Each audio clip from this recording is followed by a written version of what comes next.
Dave, as you mentioned, the catching being a bit of a focus the first two games. Can you take us inside the sort of huddle at the drinks after they got off to a fast start, and then how you saw the sort of, I guess, energy change after you took those two good catches out on the fence?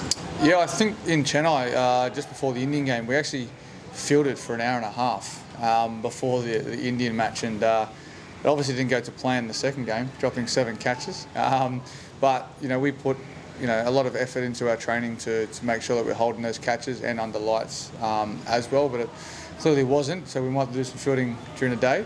But last night, yeah, look, when I think they were none for 80 or 90. We just told ourselves, that it's a pretty good surface. Ball wasn't swinging much, and just staying in the contest.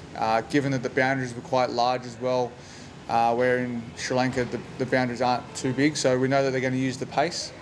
And we were able to squeeze through the middle. I think Maxi bowled extremely well. Zamps came on, and I think probably in his third or fourth over struck. So, from there we were able to squeeze. We minimised those boundaries, and I think you saw with their opening batsmen, they tried to probably go hard at stages but didn't connect. So I think that played into our favour. But to bowl them out for 200 on what seemed to be a nice wicket was obviously the turning point. And can you just talk us through your dismissal from your perspective? Obviously there was a few line ball calls across the two games at Lucknow. Yeah, look, the technology provides information. From my perspective, it's there to use. Probably, I reckon, for the howler, not so much for, with LBWs these days, if the umpire gives you out, you probably don't really stand a chance. I actually, to be honest, last night I asked Joel when I was out there just what happened, why did he give it out? And he said the ball was swinging back. So, to his credit, if he thinks that, then that's why he's given the decision. But then when you see the replay of how it sort of unfolded, you get a little bit annoyed. So that's out of our control. There's a lot to say, I think, in terms of what I'd like to see. This probably won't get across, but players' stats go up on the board as you walk out to bat. When they announce the umpires and they come up on screen, I'd love to see their stats come up on the board as well, because we see that in NRL. I know this is a world game, but NRL shows those stats. I think the NFL shows those stats. I think it's a great thing for the spectators to see that as well. You were pretty animated there as you went off. Did you have a word to Joel as you left the field? No, I just sprayed out loud in frustration, pretty much. Not just myself, but kept low. And normally when something hits me on the leg on the outside, I know it's pretty much going down leg. So, he said it was swinging back, and from my perspective on the replay, it wasn't. So, maybe if it wasn't swinging back, would he have given it out? Not sure. That's just his decision. And just on that stats thing, that suggestion, is that you feel there's not enough accountability for umpires to say as to how there is for players? Oh, look, I think over the period of time, obviously players get dropped for poor performances. It's never explained to us about how or what goes on with the panel as well. So it's just an indicator, we check up there sometimes and go, okay, oh gee, I'm only averaging that now, okay. But it's just little things that show the spectators of what it's not easy. So, you can explain where it's not easy, why it's not easy, and then when good decisions are made, and they can explain it. So I just think it's something that could be explored. Just to talk on the field, just with the... if I can follow up on the umpiring thing. Sorry. Yeah, sorry. But even at the highest level, are there umpires there that even if you can't see the numbers, that if you are given out, you don't have to take names, but you feel like, oh, maybe I should review this, compared to others? Because you kind of have a vague idea of how accurate umpires are with those decisions. So you're trying to make me name umpires that I think... I just said you know. Look, I think at the end of the day, as a player, you definitely know which umpires are going to give those 50-50 ones when you get hit in the pad, and that's where, from my perspective, it gets frustrating. Because you literally, if you get hit in the pad, it could be a close one, unless it's definitely not out. There's no bias in anything. Yeah. It's just you feel like that as a player sometimes. But yeah, and don't forget that only during COVID we had Australian umpires as well. And I actually thought it was very, very good. But then when you get on the other side of it and you speak to the umpires, you can understand sometimes why they don't want to do it. So, but yeah, no, look, it is what it is. And yeah, there's only, how many is there? 10 on the panel or 12? I don't know how many there is, but yeah, sort of accept it. And so on the LBWs, would you like to see the umpires call sort of that margin of error lengthened or removed completely, or something different altogether? No, I just think, like, you know, for one, the technology for some reason here is taking a lot longer than what it would in Australia. Normally it's up in a couple of seconds. At the moment we seem to be waiting for it. So now as a player you get even more frustrated because you think someone could be, you know, do they line it up? What's the impact points? How many impact points are there before it goes on? You know, you see in England the ball bounces and it actually moves once it's bounced. So, you know, it's not just off the seam but in the air it can move. So there's just little things that I keep saying as a player, you get frustrated because there's no explanation. I've never had a Hawkeye come in and actually explain to us how their technology works. It's just for the TV. So if they can come in and explain to us how it works, and then sometimes we might not refer it or refer it. Do you feel you get the explanation from the umpires as players, you know, why a decision's made a certain way? Like we saw the Stoinis one the other night, where the glove appeared to be off the bat handle. You know, we didn't get an explanation from the ICC. I'm not sure if you guys did, but do you feel like generally you get an explanation when you question a decision? I think if you ask the umpire himself, you can't really go there and go into the umpire's room. But yeah, there has to be some accountability. And at the end of the day, if you get a decision wrong, just accept it and apologise. Like players aren't going to bite your head off. The umpires aren't going to bite your head off if you ask them the question. They're generally pretty honest. You know, you see it in the NRL with the bunkers. Sometimes they get absolute stinkers, and then you know some umpires don't umpire the next game. So we don't know what goes on in their system. We just got to play the game and let that play out how they do it. Just to return to the fielding, how much satisfaction do you get from still, you know, you're almost 37 to still be able to do what you do in the outfield like you did yesterday? It really did turn the game. Oh, for me, I pride myself on my fitness. So you know, I keep taking the mickey out of a lot of the guys here. I'm almost 37, running around like a little bulldog in the outfield. But at the end of the day, it comes down to attitude, and that's what fielding is. It's all about attitude. You get 10 pieces of laundry, dive around, throw yourself around, and try and take those match-winning catches that can turn the game. You know, there's a lot of like sort of catches that go in the air, and you know you see people half commit. I'd rather commit to that and it go for 4. Whether I'm trying to save take a catch or save a boundary. So, yeah, for me, it's a non-negotiable. It's an attitude thing, and I enjoy it. David, you've been part of a few World Cup campaigns now, and even Adam Zampa said yesterday that the first 2 games, you guys were a little flat on the field. So, is that just a perception from the outside as well, or have you felt that as well? And yesterday, just what happened after the 25th over with your catches, with Pat Cummins, there was this energy burst, and now you guys can look forward to the rest of the tournament competitively. Yeah, it also comes down to leading into a World Cup as well. We flew all the way to Africa, then came to India to play 3 one-day games as well, then 2 warm-up games, and then you're into it, and then you're up against India and South Africa, who are 2 teams you just played. So, you know, it's almost in the back of your mind, momentum goes into the tournament. So we lost against both those teams. So they're questions that you don't doubt yourself, but then you go on the field and it's a massive thing when it comes to momentum. So, you know, we probably lacked a little bit of presence, sure, in the field. We knew what we were going to get in Chennai. We'd played there before. We'd beat India before there. But, yeah, there was just a bit of a mark missing there. And, you know, we've got 1 on the board now, and then we come up against Pakistan and Bangalore, which I know that we'll be 100% up and about. A bit of a secondary consideration, but there's this race to replace you in the Test team. Have you been following what's been going on back in the Shield back home, and what have you made of Matt Renshaw and Cameron Bancroft and their performances pushing for selection? No, I don't take note of what's happening back at home, besides speaking to my family. But I overheard Marnus talking about them yesterday. Well, when I say them, Queensland. And it's a bit like watching paint dry, I think, with the Queensland strike rate at the moment. Hey, Michael Nesta could replace me as well. He's scoring runs at the moment. But look, I've always, you know, spoken highly of Matt Renshaw. He came in, he played really, really well, scored 100 early doors, went back and worked on his game, worked on his footwork. Initially, his front foot was going across himself and was sort of blocking himself off at the international level, which is something you can't do, similar to what Cameron Bancroft was doing as well early doors. and looks like they're playing really good cricket. Marcus Harris is quite clearly the one who's on the radar next.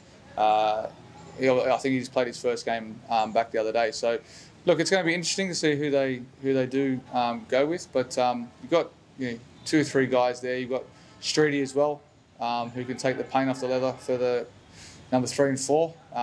That's what they're looking for. So, yeah, you've got some good talent there coming through. About opening the batting, David Moore in one-day cricket. I mean, you had many openers over during your career. You had Aaron Finch for a long time. How long does it generally take for you to just adjust to a new opening partner, especially when you have someone like Mitchell Marsh who's kind of playing the role that you used to, largely in that Aaron Finch and your partnership? I think it doesn't take long if you've got a plan in place. Like, so opening with Heady and then having Mitch at 3, that's your different dynamic in the actual setup of your game plan, right? So me and Mitch, and then you've got Stephen Marnus coming in. Your game plan's still the same, but then we talk about momentum shift as well. So we know what Steve and Marnus do for the team, which is awesome. When you have myself and Heady, and then Mitch can come in and still keep going as well, that's a different dynamic to our team. So we've got 2 great strengths. So it's not so much about your opening partner, it's just more about, how do you rotate. It's funny because with Mitch, we rotate quite a lot. With Heady, we just stand there and deliver because that's what we do. Like, we try and change the momentum. So I think when you're looking at that, that's probably the main difference. But yeah, it's exciting actually when you're going out there in a one-day game and trying to take the first 10 on like it's 2020. You just don't know what to do when you get outside 10. It's like, 40 overs to go. You feel like you can get 200 every game, but yeah, it doesn't happen that way. Just about your batting as well, David. Do you think that in the last couple of months, you back to where you were at your peak in terms of 6 hitting? It felt like you weren't hitting a few like 6s as you used to, briefly, but it seems like you've got it back now. It's called having more onus on your your batting, pretty much. Like, I can go out there and try and hit a 6 every ball if I want, but it's not what the team needs. For me, it's about trying to bat 35 to 40 overs, do my job well at a good strike rate.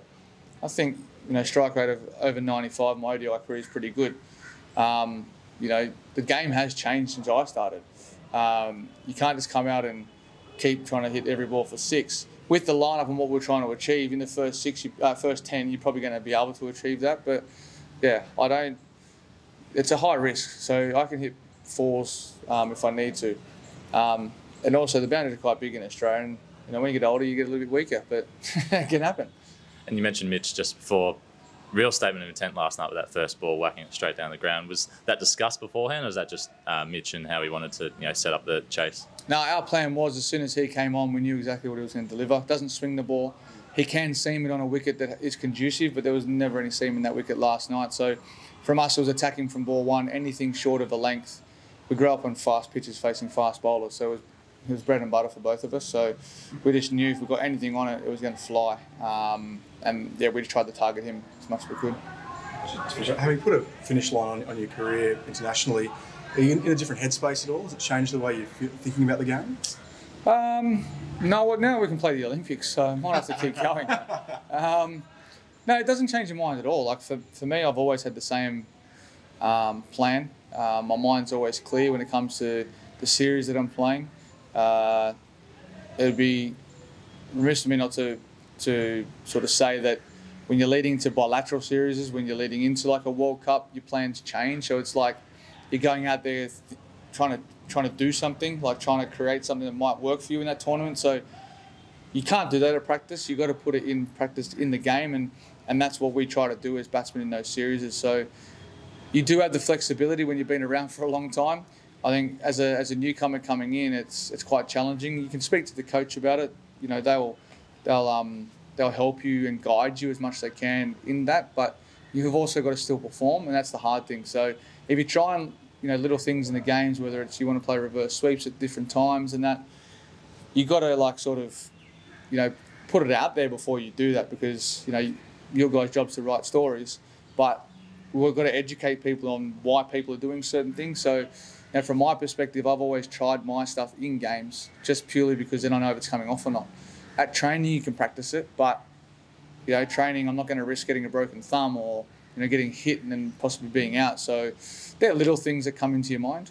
But yeah, no, I'm just playing with freedom as I've always done. I don't have a fear of failure, and once you accept that, then I think your mind's clear in sport. Just on Mitch Starc, were you in the vicinity when he looked to be giving a couple of warnings to Kusal Pereira, and do you think we could see a Mankad this time? I was, and I was actually speaking to Gaff, the umpire on the side of square leg. And to be fair, I'm like, if you're going to do it 5 or 6 times, you're wasting your run in. So I'm there thinking, I'm trying to conserve my energy if I'm running in. I don't want to do an extra 5 sprints. But Starkey's big on that. Like to be fair, like if you warn someone, you'd think that they wouldn't do it. And that's just a perfect example of, just ignorance, pure ignorance and arrogance in a way, just not listening. Like sometimes it is people out of habit that just do that. I remember Ed Cowan used to do it all the time without even noticing. And he was still horrendous between wickets. Like even though he had a 3-metre advantage, he was still standing there in the one position. So it was like, sometimes you just don't think about it as a batsman. Like you're not trying to pinch a run. Like he's open the batting. He's not trying to run to the keeper. So yeah, sometimes it's just they're blasé about it. Just 2 weeks into the tournament, David, like, are there any trends that catch your eye? Like India seem to be performing really well at the top, but the middle seems to have opened up with Afghanistan beating England. So just how do you view the next 2 weeks and just any trend that you've noticed? Oh, like we've had the two hard games to start, so they've got to play each other as well. There's obviously a lot of momentum that can go into those games, but at the end of the day, you're going to lose one. One team's going to lose one, so it'll be interesting to see what games they are and when they do happen in the tournament. I'm a firm believer of back end in the tournament. If you've got that momentum, there's always one game that's going to hit you. And where that hits you is the one that I reckon that is that stumbling block when you get into the finals. So it's going to be an interesting watch. I know the back end we've got Bangladesh and Afghanistan. The hard ones come in between that. And then you talk about run rate as well. So there's a few things that can be there at the end, but Pakistan's our next game, and that's what we'll be throwing all our attention to. And hopefully we get a good crowd there to come out and support us. Oh, and speaking of the crowds, like you played a lot of cricket in India. Just what is happening yesterday? You kept turning around, obviously concerned with what is happening in the stands and everything falling down. Have you ever experienced anything like that? What was it like to be out there in the middle? Oh, it was freakish yesterday. We were talking all about how much dew there might be on the ground, and all of a sudden we get a dust storm, winds like hurricane sort of winds, and we had pieces of the grandstand falling down. And my fear was just for the spectators and kids that couldn't run out of the seats fast enough as well. And there was a lot of ladies in one section that were there as well, and it's very difficult for everyone to get up at once and run. But thankfully we got the stadium did a good job to get everyone to the back of the stand, and it was crazy. But overall, the fans have been great. Coming out and supporting cricket. We know how passionate India is about cricket, and it's good to see fans come out and see quality cricket being played as well. So hopefully that can keep continuing.